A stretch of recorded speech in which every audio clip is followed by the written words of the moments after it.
Sir Don, reaction lang ng Puerto Princesa City Tourism Council doon sa sinasabing bagsak ng turismo sa city.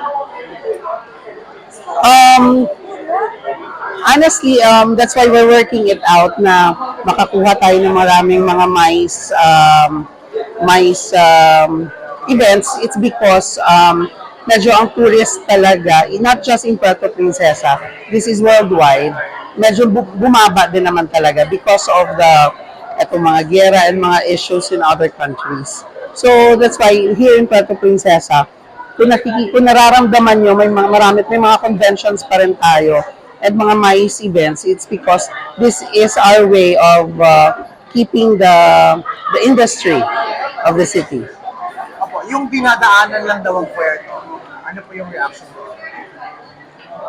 Well, there are some tourists na, of course, alam natin, dumidiretso sa El Nido, but like itong mga, kaya nga, ito ang sinasabi ko, mga mais events, ang mga groups, talagang dito lang naman talaga sila sa Puerto. May mga nagpunta ng El Nido or some other areas in Palawan, pero konti lang. So, yun, that's why we are holding on to mais events because masisigurado natin na the whole duration of their event, dito talaga sila sa city mag-i-explore and of course, sila mag-run ang economic cycle. Sir Don, yung reaction doon naman sa yung data, sa literally na mataas pa rin tayo sa region, agree po ba kayo doon? Well,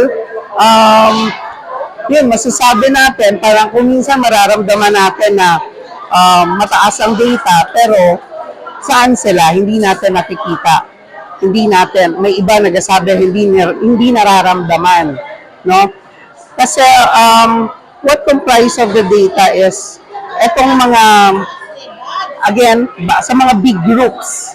Diba? Pag sinabi natin big groups, malaking numbers yon, pero by categories yun eh.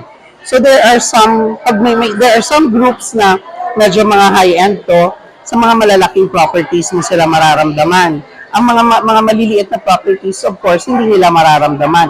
But there are also conventions na medyo low budget, hindi naman ito mararamdaman ng mga malalaking properties kasi most likely, ito sila ang napupunta sa mga pension houses, Airbnb, and gano'n. So parang, yun, parang not every day is a holiday, kumbaga.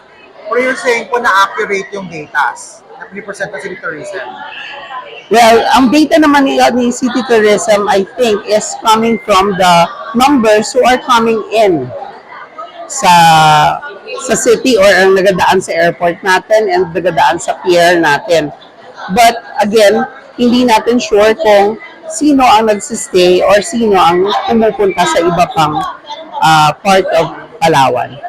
Opo, last po, aside from the mais, ano po ibang ginagawa natin in the future for this, our tourism? Okay, aside from the mais, yun nga, kakatapos lang namin ng marketing plan, ng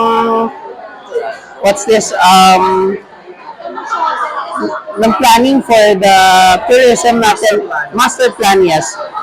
Yun, lumalabas na kailangan i-strengthen natin ang culinary tourism, ang farm tourism, mas i-strengthen pa natin, especially now na-identify na tayo ng Department of Agriculture na dito gagawin sa Palawan ang Rice Festival this coming summer.